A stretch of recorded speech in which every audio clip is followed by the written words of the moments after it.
Hello there, this is Coach Garver, and it's Western Central Weekend, which means I may be creating this podcast for nobody. But anyhow, I hope you guys are having a great weekend.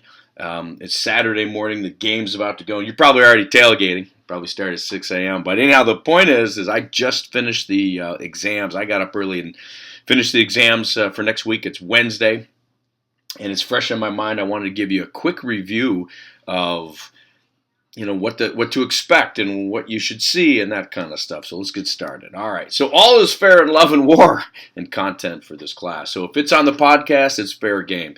If we've talked about it in class, it's fair game. So my point is I'm not going to give you this review and say, remember these three things when we've covered 10,000. All the content of the podcast, if we've done it in class, it's fair game. Now at the same time, I'm a fair guy.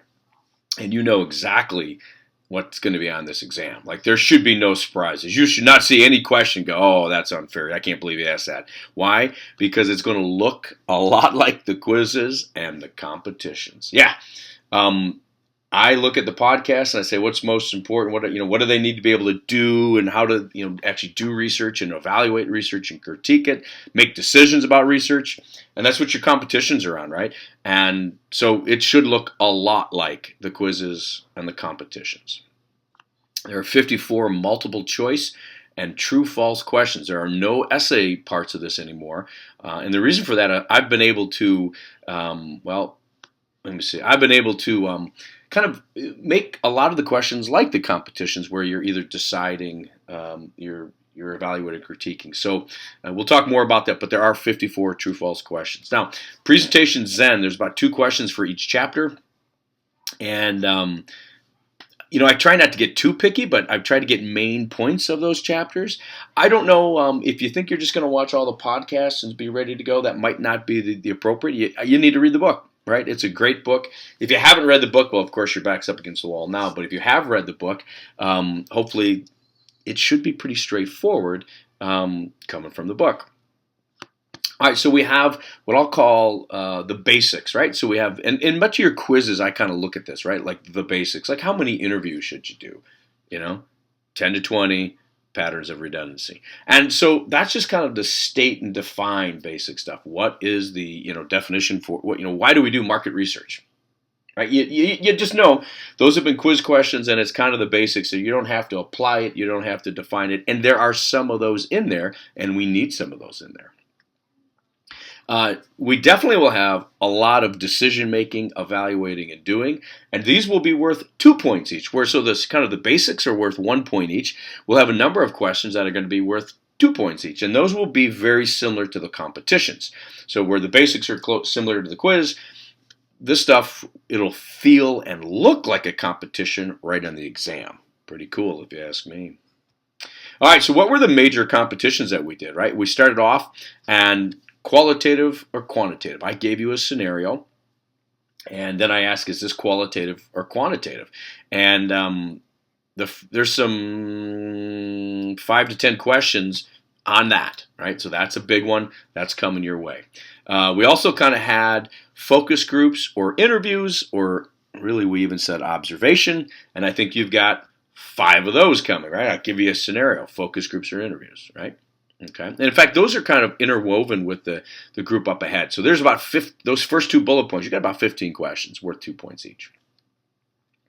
Then we got asking qualitative questions. We spent a whole competition on this and how to really ask them correctly. And so you need to know the purpose of the qualitative questions. You need to know how to ask them correctly, and then you need to be able to critique and evaluate whether a question I give you is done correctly or not. Okay, and when and why would you use them? All right, interviewing. Yeah, I think this is critically important, and I'm going to give you an interview, right? And you're going to see it. And interview, boom, how'd I do? Critique it. And then data analysis. And data analysis, you're like, what? Data analysis? Well, that's Monday's competition. And so that last part of it, there's 4 questions on that. So my point is, every major competition that we've had up until this point is, you'll see it again, and it'll be on the exam. And again, it's going to be critiquing, evaluating, doing, or making decisions. Top of Bloom's taxonomy of learning. What are the major classes we have? And by the way, you guys, we're so awesome in Presentation Zen, and I feel like just such a loser right now because I know I had to make this quick and bullet points. Watch this. Major classes, the learning revolution, marketing strategy, and marketing is, what is it, right? There it is.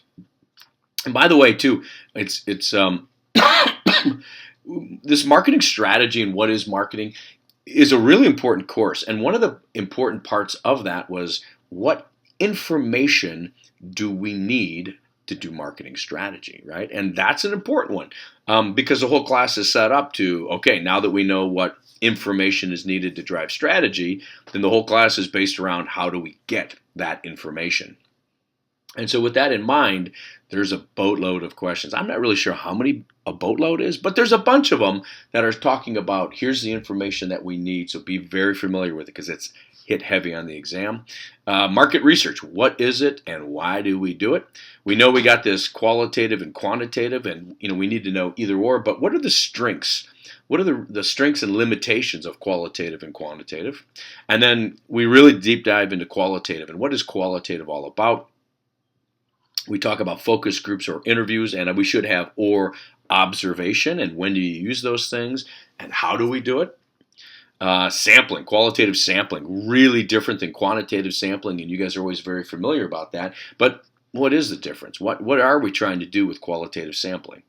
How do we ask qualitative questions, and how do we interview people, and how do we do data analysis? And finally, this class, if there's anything that I really hope you take away from it, is presenting results, Presentation Zen, and made to stick. And those are really, really critical things. And so I pride myself on having, well, you guys should pride yourself on that after what I just saw last week. Okay, so the question you got to ask yourself now is if I stayed up on the material. My feeling is because the exam will look so much like each and every class, if you stayed up on the material, yes, you're going to have to study. And I'm going to tell you, it's not an easy exam, right? You know that. But you should be in pretty good shape. If you've not stayed up on the exam, you're in trouble. It's just, so if you haven't cracked the book, you're in trouble. If you haven't... if you've been not keeping up on the materials, you can't make it up now. It's almost too late at this point. So I'm not saying not to study hard and do the best you can, but this class is all about staying up on the material. And you guys know how I feel about that, right? That's why we have a quiz every day.